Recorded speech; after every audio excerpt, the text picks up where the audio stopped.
Hello everyone, in this video I would like to go over the multimodal arguments draft and peer review activity. For this activity, it's important that I talk to you about the changes, the updates I made. I hinted in my last video that I was going to make a change to the format for peer review, especially when it comes to the multimodal argument project. Of course, you've had to discuss prototyping in your posts, your sketches, and your recorded video, but this time around it's going to be different. So I will go over this activity right here, but I want to start off with just reviewing briefly the document that I designed, which I used before I posted it into the space on Canva. So you are not going to respond to each other's project in writing as you've done in the past. So you've got three options. So this activity is going to be due on a Thursday. So that is on the 23rd.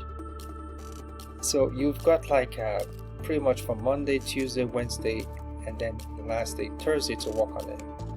The reason I've extended this is because I want to give you guys the opportunity to communicate with each other in real time, if possible, so that you know how I want you to get a sense of the other person with whom you're giving the feedback.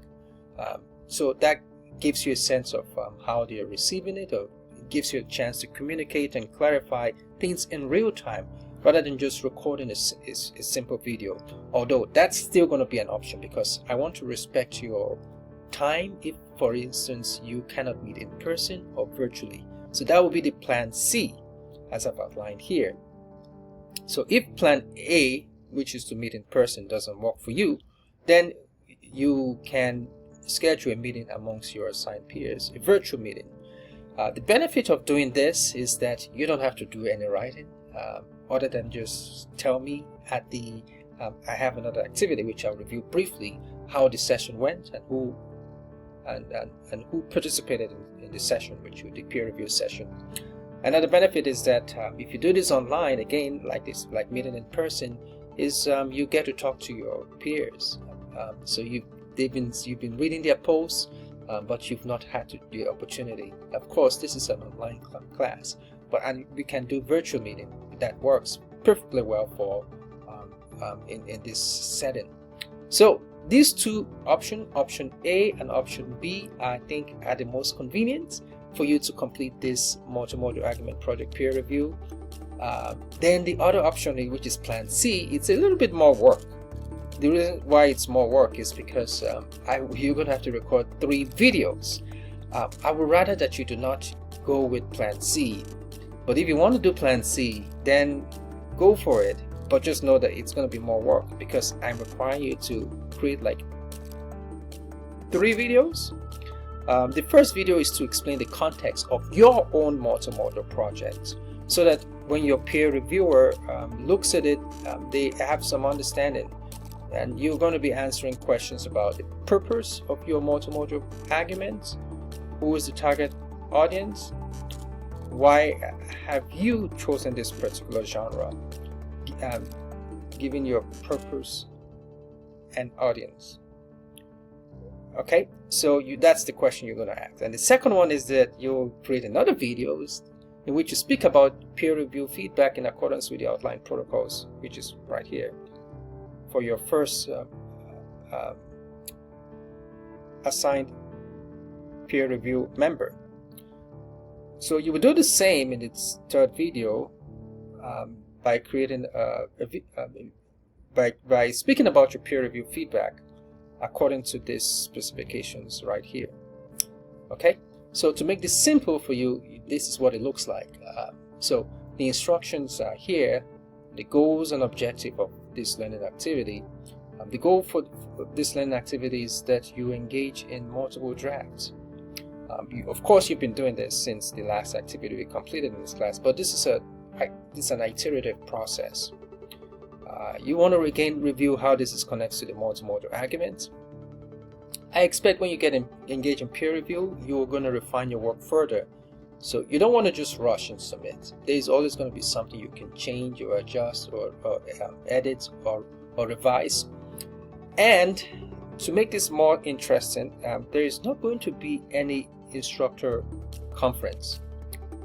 Remember, I had a virtual writing conference with you to discuss your research project, to discuss your rhetorical analysis project. For this project, you're not going to have a writing conference. And I will tell you why, because I decided to make the change. Okay, so you will be completing you'll be sharing your drafts. So make sure you read this. If it's a PDF, if it's a video, just make sure that if it's a file that is too large, you can post it on YouTube and just post the link. That works to share with your friend, to share with your peers.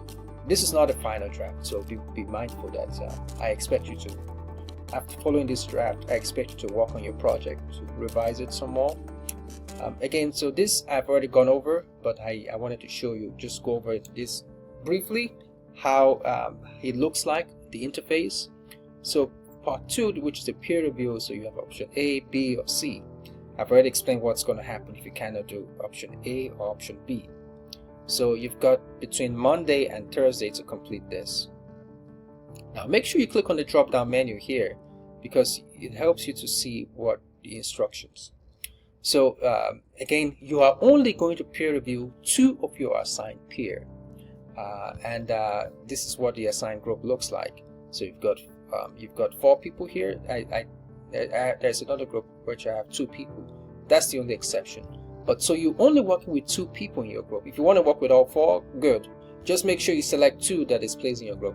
The reason I made it slightly so that you guys are not lonely, okay.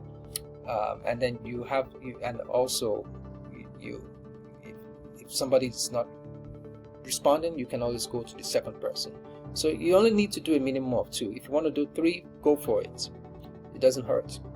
Now, having said that, I want to mention that these are the questions that you are going to be discussing with your assigned peer. In other words, you're going to be evaluating them based on this set of questions. Okay. So you want to understand what is the purpose of their multimodal arguments. They should be able to explain it to you or tell you. Okay. How does this project match the expected rhetorical situation, and so on and so forth. So go over these questions with them. All right. Once again, I have said this, that for this activity, you are not writing. Okay. You are speaking to your assigned peer. You're doing so through the medium of it could be in-person meeting. You could do this through a virtual conference. Sorry, I said virtual conference. A virtual meeting. Or you could decide to record a series of videos, at least 3 of them, in which you talk about your project, talk about your peer review for one assigned member, and then the third one talks about the second assigned member. Okay, so it will be specific. So for instance, if video 2 is about Alex's work, then video 3 will be about John's work. So you're not putting them all in one video, because John doesn't need to be concerned with what feedback you gave Alex. Well, of course, this is it's going to be open to your entire class, but it's just a waste of John's time if he has to go look into the feedback you gave for Alex when that doesn't really relate to him. So that's why Plan C is more work. But I did it so it's very crystal clear. So once you complete this activity, you don't have to meet with me for a virtual conference. I'm not having one. And that's intentional. Instead, what you would do is to complete the post-peer review reflection. And in the post-peer review reflection on multimodal arguments, you just basically summarize what went on in the meeting, who attended it, how it went. I just wanted to know how it went. Okay, so you don't have to say more than that. So this is just about 1 to 2 sentences. That's all I need to know, and you're done. Okay, I hope this is clear. Even though I've said that there is not going to be a writing conference for the multimodal project, the virtual conference, and the activity here post peer review reflection is replacing it, you're still welcome to reach out to me, and we can schedule a meeting or so. But you would have to work with my time. Okay. All right. That concludes my brief review. My review of the multimodal arguments draft and peer review. Hope you have a wonderful day. Bye bye.